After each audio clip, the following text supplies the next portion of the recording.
नमस्कार बच्चों। आज हम जिस टॉपिक पे बात करेंगे वो है मेटामॉर्फिक यानी कि कायांतरित शैलें। हमारा जो चट्टानों पे जो चैप्टर चल रहा है उसका ये पार्ट 3 है, जिसमें हम मेटामॉर्फिक रॉक्स के बारे में पढ़ेंगे, जो कि कायांतरित चट्टानें कहलाती हैं, शैलें कहलाती हैं। ठीक है बच्चों, किसी भी शैल के मौलिक स्वरूप के रूप परिवर्तन से विकसित होने वाली शैल को कायांतरित शैल कहा जाता है। ये जैसे यदि परतदार आग्नेय अथवा कायांतरित चट्टानों पर अधिक भार या तापमान बढ़ने के कारण उनका जो रूपांतरण हो जाता है, तो ऐसी चट्टानों को कायांतरित चट्टानें कहते हैं। कई दफ़े क्या होता है कि कायांतरण प्रक्रिया के अंतर्गत शैलों का जो स्वरूप होता है, संगठन भी होता है, वो परिवर्तित हो जाता है, किंतु उनमें विघटन या वियोजन नहीं होता। जब कभी अति कायांतरण की प्रक्रिया संपन्न होती है तो ये कायांतरित शैलों का पुनः कायांतरण हो जाता है। ठीक है ना।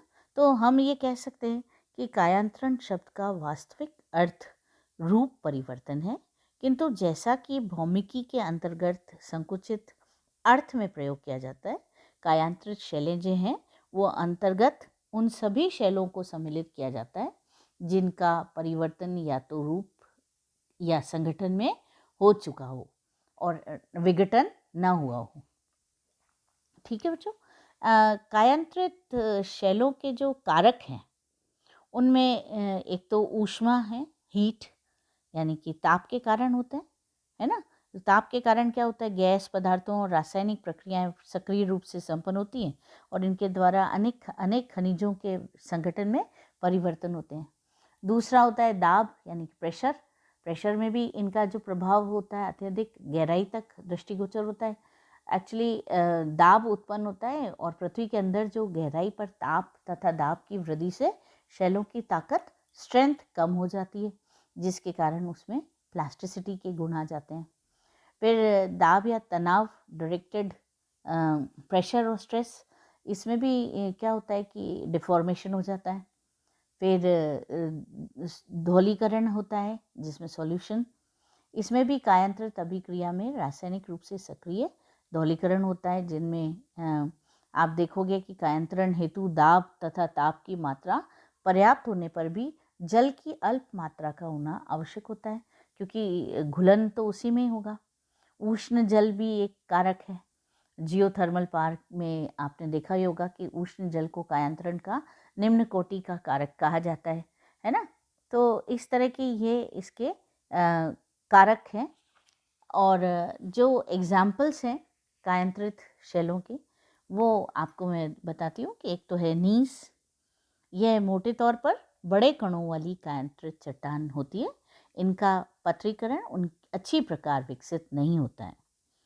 दूसरा है संगमरमर। आपने सबने देखा होगा, यदि चूने की परतदार चट्टान पर अधिक और अथवा तापमान पड़ जाए तो परिवर्तित चट्टान संगमरमर बन जाती है। फिर फाइलाइट। फाइलाइट एक कायांतरित चट्टान है जो स्लेट की भांति होती है। सिस्ट। सिस्ट एक बारीक कणों वाली कायांतरित चट्टान है, यह आसानी से टूटती है। क्वार्ट्जाइट।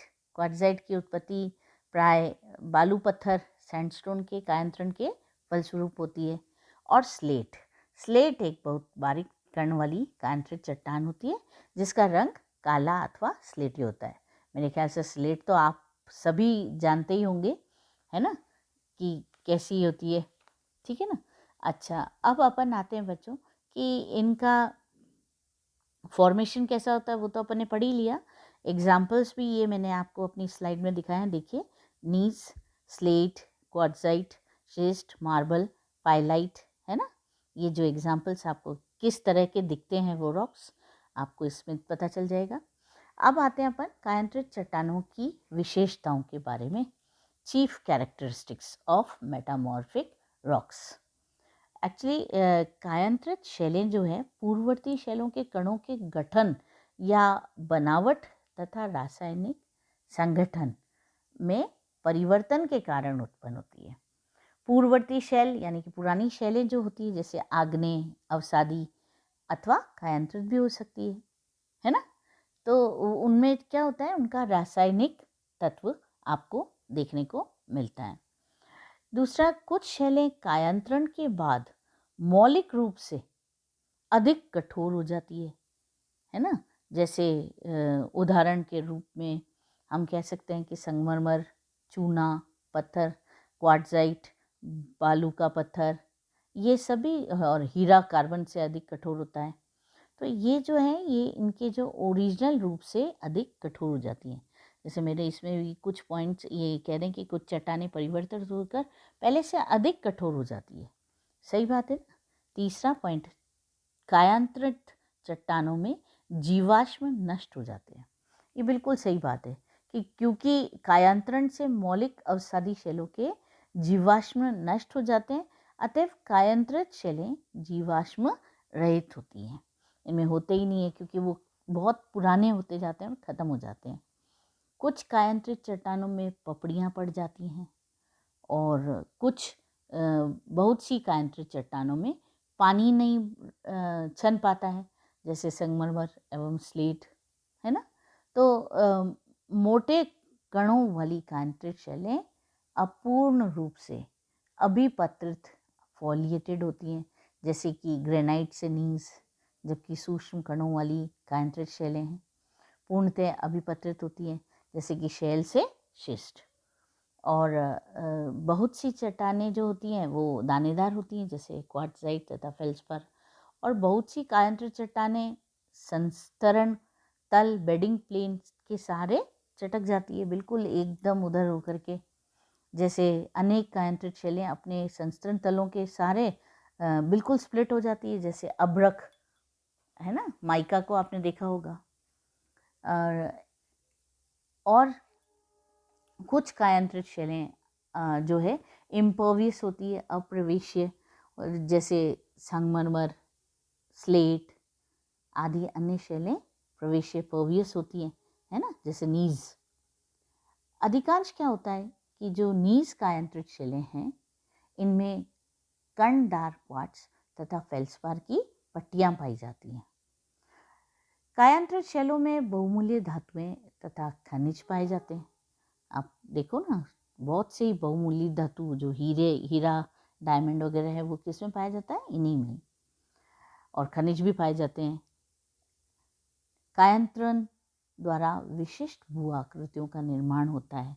ये देखिए मेरी स्लाइड, कितनी ब्यूटीफुल स्लाइड में आप देख सकते हो कि चट्टान से कितना सुंदर सा नेचुरल लुक आता हुआ सा एक वो बना हुआ है, भू आकृति निर्माण होता है। कायांतरित शैलों पर अनाच्छादन क्रिया का प्रभाव कम होता है। क्यों? क्योंकि ये काफ़ी ठोस होने लगती हैं और इसकी वजह से इनमें इफ़ेक्ट कम होता है, अनाच्छादन डेन्यूडेशन का इफेक्ट कम होता है। तो एग्जाम्पल्स भी आपको पता ही है कि शिस्ट, संगमरमर, है ना, ये सब जो इसके कायांतरित शैलों के एग्जाम्पल्स हैं।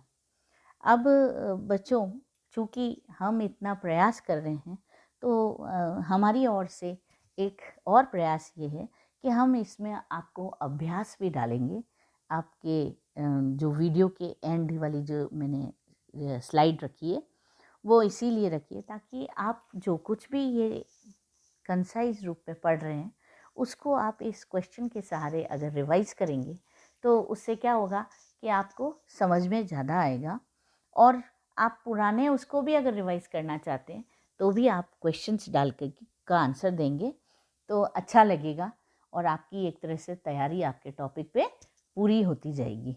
तो मैंने ये अभ्यास में 2 क्वेश्चन डाले। कायांतरित चट्टानें क्या होती हैं, जिसमें आपको बताना है कि ये मेटामॉर्फिक रॉक्स किसे कहते हैं, क्या होती हैं। दूसरा है कायांतरित चट्टानों की विशेषताओं के बारे में लिखिए, किस उदाहरण के साथ, कि नीज कैसे है और क्वार्ट्जाइट कैसे है, अब्रक, शिस्ट, हार्न ब्लेड, है ना, इनके बारे में आप लिख सकते हैं। इनकी विशेषताओं के बारे में भी लिख सकते हैं।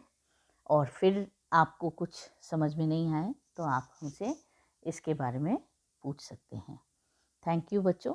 आगे और इसको लाइक करिए और यूट्यूब चैनल हमेशा देखते रहिए। विभाग का MPGC यूट्यूब चैनल है हमारा और उस पर आप इसको बराबर देख करके और थम्स अप के निशान से इसको लाइक ज़रूर ज़रूर करते रहिए। Thank you.